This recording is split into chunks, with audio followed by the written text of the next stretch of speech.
ભાવનગર શહેર બનવા જઈ રહ્યું છે ગ્રીન મોબિલિટીનું અગ્રેસર।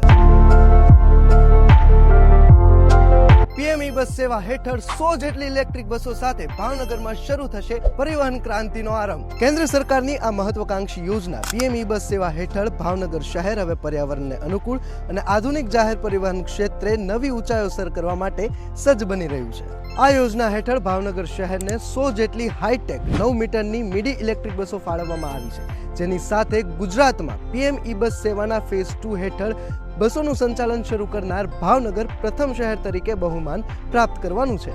આ પ્રોજેક્ટના સુચારુ સંચાલન માટે ભાવનગર મહાનગરપાલિકા દ્વારા અંદાજે 24 કરોડના ખર્ચે અધેવાડા ખાતે અત્યાધુનિક બસ ડેપો અને વર્કશોપનું નિર્માણ પણ કરવામાં આવ્યું છે, જ્યાં એડમિનિસ્ટ્રેટિવ બિલ્ડિંગ, એસટીએલટી પેનલ રૂમ અને 100 જેટલી બસો પાર્ક થઈ શકે તેવી વ્યવસ્થા અને હાઈ સ્પીડ ચાર્જિંગ સ્ટેશન પણ બનાવવામાં આવ્યા છે।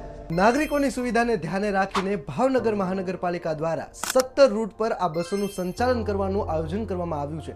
સાથે 9 જેટલા અર્બન અને 8 જેટલા સબ અર્બન એટલે કે શહેરી અને શહેરની બહારના રૂટનું વ્યવસ્થા કરવામાં આવી છે। મુસાફરોની સરળતા માટે પ્રાથમિક તબક્કે 155 જેટલા બસ સ્ટોપ નક્કી કરવામાં આવ્યા છે અને ભાડાના દર પણ સામાન્ય જનતાને પરવડે તે રીતે અત્યંત લઘુત્તમ રાખવામાં આવ્યા છે। આ ઇકો ફ્રેન્ડલી પરિવહન સેવા માત્ર પ્રદૂષણ ઘટાડી હવાની ગુણવત્તા સુધારવામાં જ મદદરૂપ નહીં થાય, પરંતુ ક્લાઇમેટ ચેન્જની અસરને નાથવા અને રાષ્ટ્રના સસ્ટેનેબલ ડેવલપમેન્ટ ગોલ્સને હાંસલ કરવાની દિશામાં એક મજબૂત કદમ સાબિત થશે।